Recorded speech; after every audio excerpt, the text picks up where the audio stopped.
और गलत हैं और उनको उसके बारे में शिकायती पत्र भी देना चाहिए। देखिए, श्री राहुल गांधी जी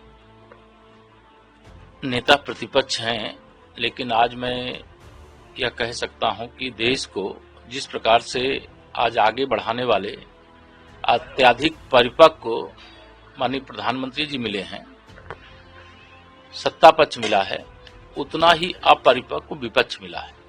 श्री राहुल गांधी जी जितने भी आरोप लगाते हैं वो सब टाइम फिस हो जाते हैं। वो कभी भूकंप लाने की बात करते हैं, कभी एटम बम फोड़ने की बात करते हैं, कभी हाइड्रोजन बम फोड़ने की बात करते हैं। यह विनाशवादी सोच का परिचायक है और यह पूरी कवायद इसलिए हो रही है क्योंकि उनको यह स्पष्ट पता चल गया है कि माननीय नरेंद्र मोदी जी के रहते हुए वह प्रधानमंत्री की कुर्सी तक नहीं पहुंच पाएंगे और यह सत्ता की व्याकुलता है। इसके कारण से इस प्रकार के गैर जिम्मेदाराना बयान देश की संवैधानिक संस्थाओं को निशाना बनाने का काम ये कांग्रेस के द्वारा जानबूझ करके किया जा रहा है। जैसे कोई विदेशी शक्तियों के हाथ में खेल रहा हो, उसी प्रकार का बयान श्री राहुल गांधी जी दे रहे हैं। तो राहुल गांधी ने जेल का जिक्र किया।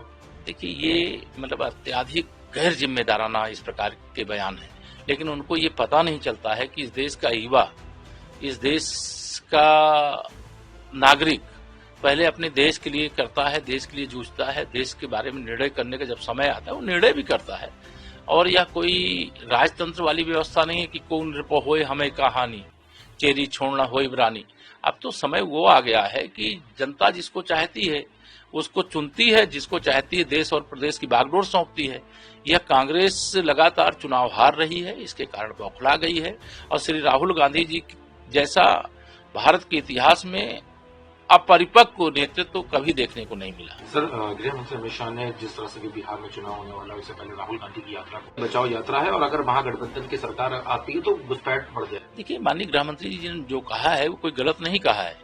इनका एक सूत्री लक्ष्य रहता है कि घुसपैठिए इनके वोटर हो सकते हैं, इसलिए उनको वोटर बनाओ, उनको भारत में लाकर बसाओ, भारत का जो डेमोग्राफी है उसको गड़बड़ करो। यह एक सूत्री कांग्रेस का एजेंडा रहा है। कांग्रेस के शासन में आतंकवाद, कांग्रेस के शासन में नक्सलवाद, कांग्रेस के शासन में अलगाववाद, यह पूरा देश जानता है। अब ये सब समाप्त हो रहा है, विकास के पथ पर देश आगे बढ़ रहा है और यह कांग्रेस को सहन नहीं हो रहा है। उनको लग रहा है कि आने वाले समय में उनके हाथ में सत्ता